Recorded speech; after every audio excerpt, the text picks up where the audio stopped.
16 ವರ್ಷಗಳು ಕಳೆದು ಹೋದವು. ಶಂತನು ಮಹಾರಾಜನದು ಜರ್ಜರಿತವಾದರೂ ಒಡೆಯದಿರುವ ಹೃದಯ. ಅವನ ಪಾಲಿಗೆ ಜೀವನ ತನ್ನೆಲ್ಲ ಅರ್ಥ ಕಳೆದುಕೊಂಡಿತ್ತು. ಆದರೆ ಅದೆಲ್ಲ ಅವನ ಅಂತರಂಗದಲ್ಲಿ ಅಷ್ಟೇ. ಬಾಹ್ಯದಲ್ಲಿ ಅವನೊಬ್ಬ ಆದರ್ಶ ರಾಜ. ಅವನ ಆಳ್ವಿಕೆಯಲ್ಲಿ ಪ್ರಜೆಗಳು ಸುಖವಾಗಿದ್ದರು. ಆ ಕಾಲದ ರಾಜರಿಗಿದ್ದಂತೆ ಬೇಟೆಯೊಂದೇ ಅವನ ವ್ಯಸನ. ಬೇಟೆಗೆಂದು ಅವನು ಯಾವಾಗಲೂ ಗಂಗಾ ನದಿ ತೀರದಲ್ಲಿ ತಿರುಗಾಡುತ್ತಿದ್ದನು. ಆ ಜಾಗವೊಂದೇ ಅವನ ಮನಸ್ಸನ್ನು ಸ್ವಲ್ಪವಾದರೂ ಮುದಗೊಳಿಸುತ್ತಿದ್ದಿತು. ಒಂದು ದಿನ ಅಲ್ಲಿ ತಿರುಗಾಡುತ್ತಿದ್ದಾಗ ಗಂಗಾನದಿಯು ಹರಿಯುತ್ತಲೇ ವಿಚಿತ್ರ ಸನ್ನಿವೇಶ ಅವನ ಗಮನಕ್ಕೆ ಬಂದಿತು. ಇಂತಹ ಮಹಾನದಿಗೆ ಅಡ್ಡಗಟ್ಟು ಹಾಕಿದವರು ಯಾರೆಂಬ ಕುತೂಹಲದಿಂದ ದಡದಲ್ಲಿಯೇ ನಡೆದಾಡುತ್ತಿರಲು ಬಾಣಗಳಿಂದಲೇ ಯಾರೋ ನದಿಗೆ ತಡೆ ನಿರ್ಮಿಸಿರುವುದು ಕಂಡುಬಂದಿತು.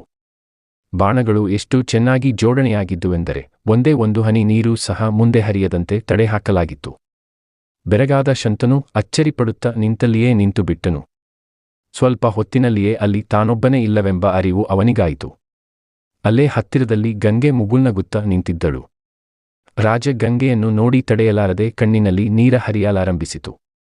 ಸ್ನೇಹಿತರೆ, ನಮ್ಮ ಪ್ರೀತಿ ಪಾತ್ರರು ಕೇವಲ 5-6 ದಿನ ಬಿಟ್ಟಿರಲು ನಮಗೆ ಆಗದೆ ಕಣ್ಣೀರು ಹಾಕುತ್ತೇವೆ.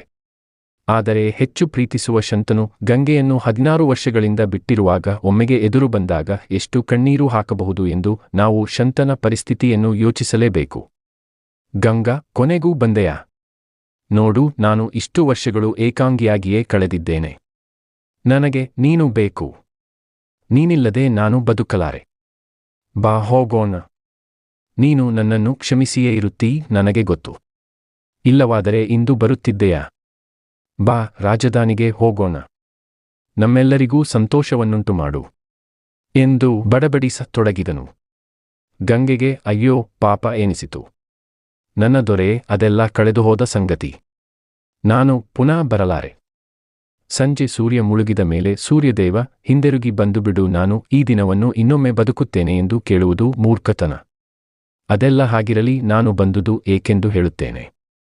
ನದಿಗೆ ಒಡ್ಡು ಹಾಕಿರುವುದನ್ನು ನೋಡಿದೆಯಾ ಎಂದಳು. ಹೌದು ಎಂದನು. ನೀನು ಬಂದಾಗ ಅದನ್ನು ನೋಡಿಯೇ ಅಚ್ಚರಿಪಡುತ್ತಿದ್ದೆ. ಯಾರವನು?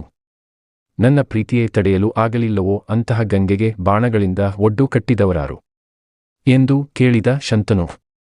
ಅವರು ಮಾತನಾಡುತ್ತಿರುವಾಗಲೇ ಇದ್ದಕ್ಕಿದ್ದಂತೆ ಕಿವಿಗೆ ಶಬ್ದವೊಂದು ಕೇಳಿಸಿತು. ಅದು ನದಿಯ ನಿಂತ ನೀರು ಬಾಣಗಳ ಒಡ್ಡನ್ನು ಒಡೆದು ಒಮ್ಮೆಗೆ ನುಗ್ಗಿದ ಶಬ್ದವಾಗಿತ್ತು. ದೂರದಿಂದ ಒಬ್ಬ ಹುಡುಗ ಓಡಿಬಂದ.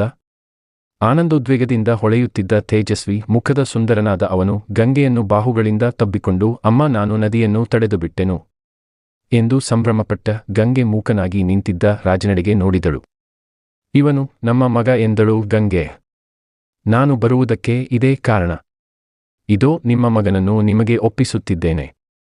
ಕರೆದುಕೊಂಡು ಹೋಗಿ ನಿಮಗೆ ಸಹಾಯಕನಾಗಿರುತ್ತಾನೆ.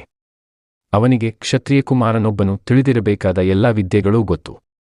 ವಸಿಷ್ಠ ಮಹರ್ಷಿಗಳಿಂದ ವೇದಾಂಗಗಳನ್ನು, ದೇವಗುರುವಾದ ಬೃಹಸ್ಪತಿಯಿಂದ ರಾಜ್ಯಶಾಸ್ತ್ರವನ್ನು ಸಾಂಗವಾಗಿ ಕಲಿತಿರುವನು.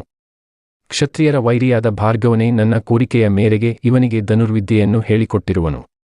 ನನ್ನ ಮಗನು ಈಗ ಸರ್ವವಿದ್ಯಾಪಾರಂಗತವನನ್ನು ನಾನು ಕೌರವ ಸಿಂಹಾಸನದ ಉತ್ತರಾಧಿಕಾರಿಯಾಗುವುದಕ್ಕೆ ಯೋಗ್ಯನನ್ನಾಗಿ ಮಾಡಿರುವೆ. ಈ ವೀರನನ್ನು ಕರೆದುಕೊಂಡು ಹೋಗು ಎಂದು ಹೇಳಿ ಗಂಗೆಯು ಅದೃಶ್ಯಳಾದಳು.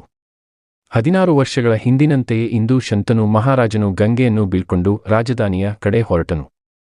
ಆದರೆ ಒಬ್ಬನೇ ಅಲ್ಲ, ಈಗ ಜೊತೆಯಲ್ಲಿ ಮಗನಿದ್ದನು. ಬಹುಕಾಲ ಏಕಾಂಗಿಯಾಗಿದ್ದ ಅವನು ಈಗ ಈ ಹೆಮ್ಮೆಯ ಗಂಗಾಪುತ್ರನೊಂದಿಗೆ ಉತ್ಸಾಹದಿಂದ ಅರಮನೆಗೆ ತೆರಳಿದನು. ಸ್ನೇಹಿತರೆ, ಒಟ್ಟಾರೆಯಾಗಿ ಮುಂದಿನ ಭಾಗದಲ್ಲಿ ಶಂತನು ಮತ್ತು ದೇವವ್ರತ ಯಾವೆಲ್ಲ ಸಮಸ್ಯೆಗಳನ್ನು ಎದುರಿಸುತ್ತಾರೆ ಎಂಬುದನ್ನು ಮುಂದಿನ ಭಾಗದಲ್ಲಿ ನೋಡೋಣ.